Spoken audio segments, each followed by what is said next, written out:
Hola, mi nombre es Lucía García Pastor y soy investigadora postdoctoral en el laboratorio Bases Moleculares de la Adaptación de la Facultad de Veterinaria de la Universidad Complutense de Madrid. Mi nombre es Maritoñi y trabajo como investigadora en la Universidad de Sevilla. Actualmente trabajo en una línea de investigación encaminada a entender los mecanismos implicados en la resistencia a antibióticos.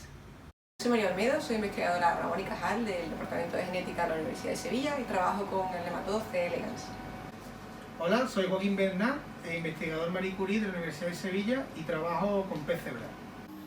Hola a todos, bienvenidos a la Noche de los Investigadores.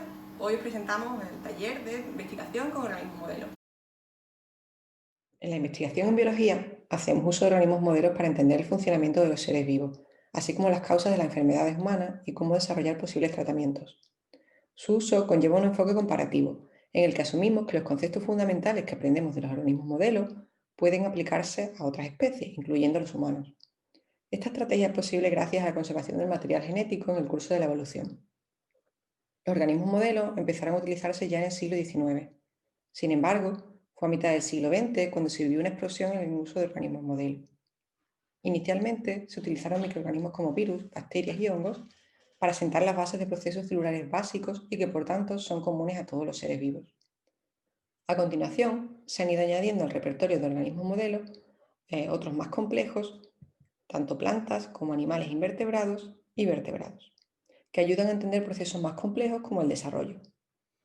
Podemos hacernos la siguiente pregunta. A ver, lo que yo descubro en ratones no tiene por qué ser verdad también en seres humanos, porque el ser humano y el ratón no se parecen en nada.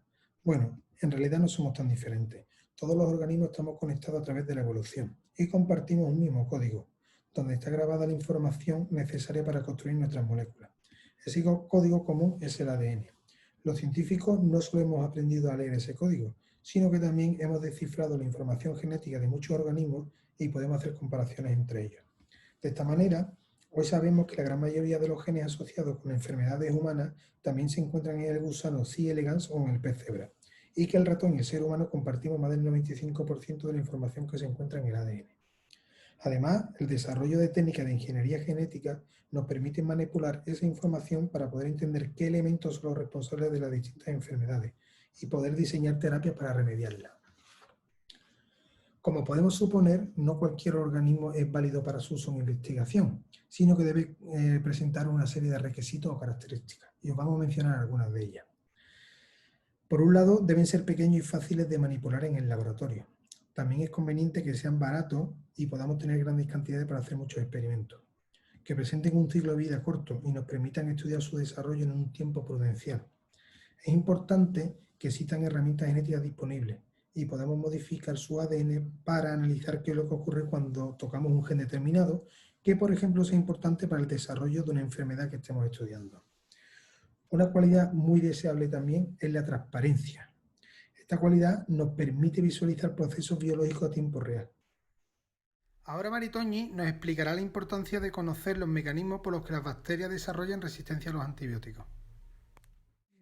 Durante los últimos años es común escuchar y leer en los medios de comunicación titulares del tipo: las bacterias se hacen cada vez más resistentes a los antibióticos en los hospitales. Las superbacterias matan a 35.000 personas al año en España. 10 millones de personas morirán cada año por resistencia a los antibióticos a partir del 2050. Las bacterias multiresistentes provocarán 26.000 muertes este año. Muere una mujer en Estados Unidos por una bacteria resistente a todos los antibióticos. Estas noticias ponen en evidencia la seria amenaza a la salud pública que suponen las resistencias a antibióticos.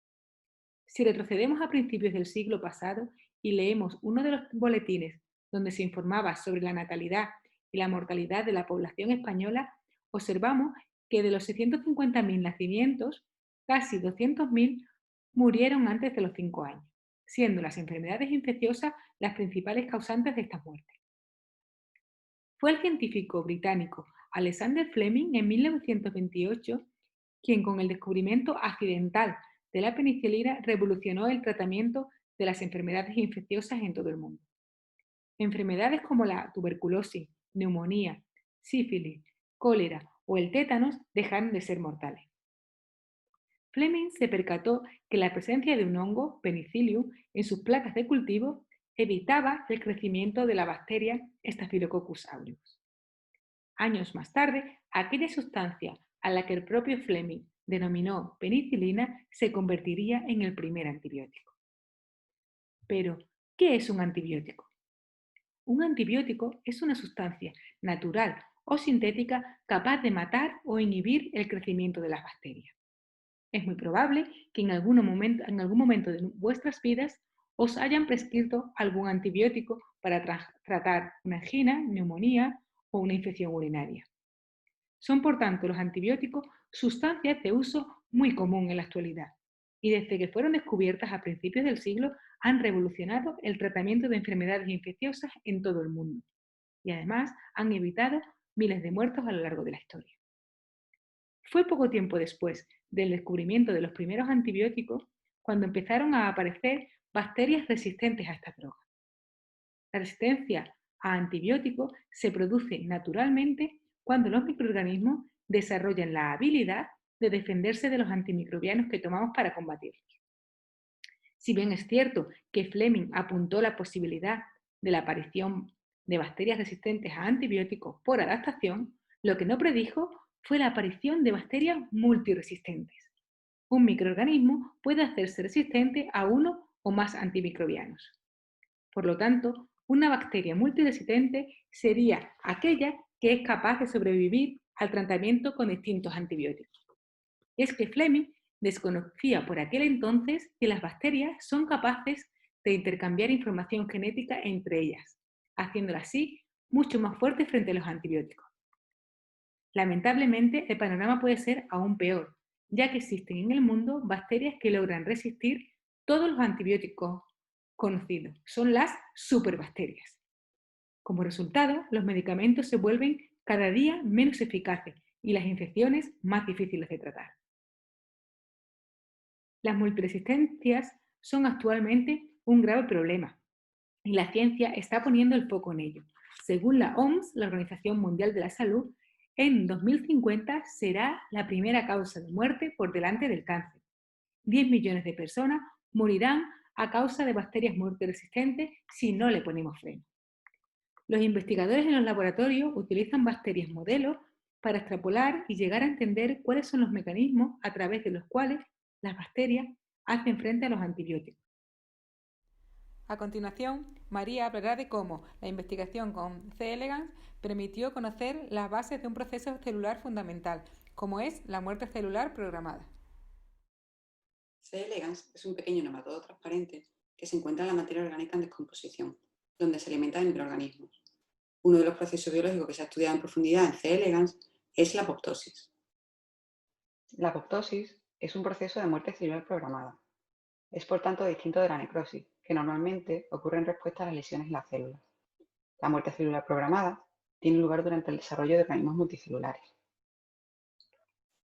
El uso de C. elegans para estudiar la apoptosis se ha beneficiado de dos características de estos nematodos. Como ya hemos comentado, C. elegans es transparente, lo que permite ver fácilmente las células que lo componen.